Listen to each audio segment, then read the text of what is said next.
دوستو آج ہم بات کرنے جا رہے ہیں اسلامی تاریخ کے اس عظیم خلیفہ کے بارے میں جن کے عدل و انصاف کی مثال آج بھی دنیا دیتی ہے، حضرت عمر فاروق۔ اسلامی سلطنت کی وسعت۔ حضرت عمر کے دور خلافت میں اسلامی سلطنت تیزی سے پھیلتی گئی۔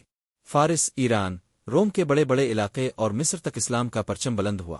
لیکن سب سے بڑی بات یہ تھی کہ جتنا زیادہ علاقہ فتح ہوتا، اتنا ہی زیادہ انصاف اور امن قائم ہوتا۔ عدل کی مثال۔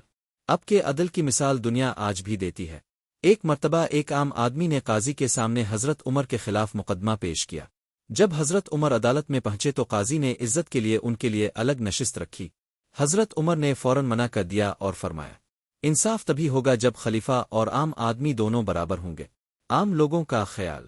حضرت عمر رات کو بھیس بدل کر مدینہ کی گلیوں میں گھومتے تاکہ دیکھ سکے لوگ کیسے رہ رہے ہیں۔ اب خود غریبوں کے گھروں میں آٹا اور کھانا پہنچاتے۔ ایک واقعہ مشہور ہے کہ ایک عورت کے بچے بھوک سے بلک رہے تھے اور وہ خالی برتن میں پتھر ابال رہی تھی تاکہ بچے سو جائے۔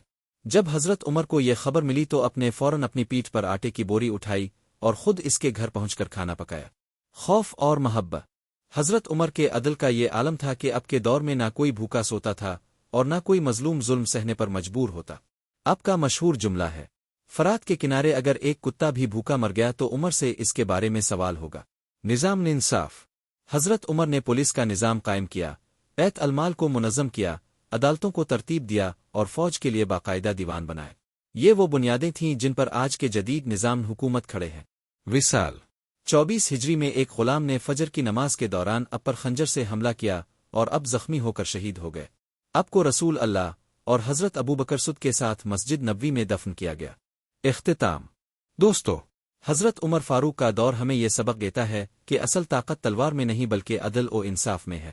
جہاں انصاف ہو وہاں اللہ کی مدد بھی شامل ہوتی ہے اور عوام کی محبت بھی۔ آج ہمیں بھی اپنی زندگی، اپنے خاندان، اپنے معاشرے اور اپنے ملک میں عدل قائم کرنے کی ضرورت ہے۔ یہی حضرت عمر کی اصل تعلیم ہے۔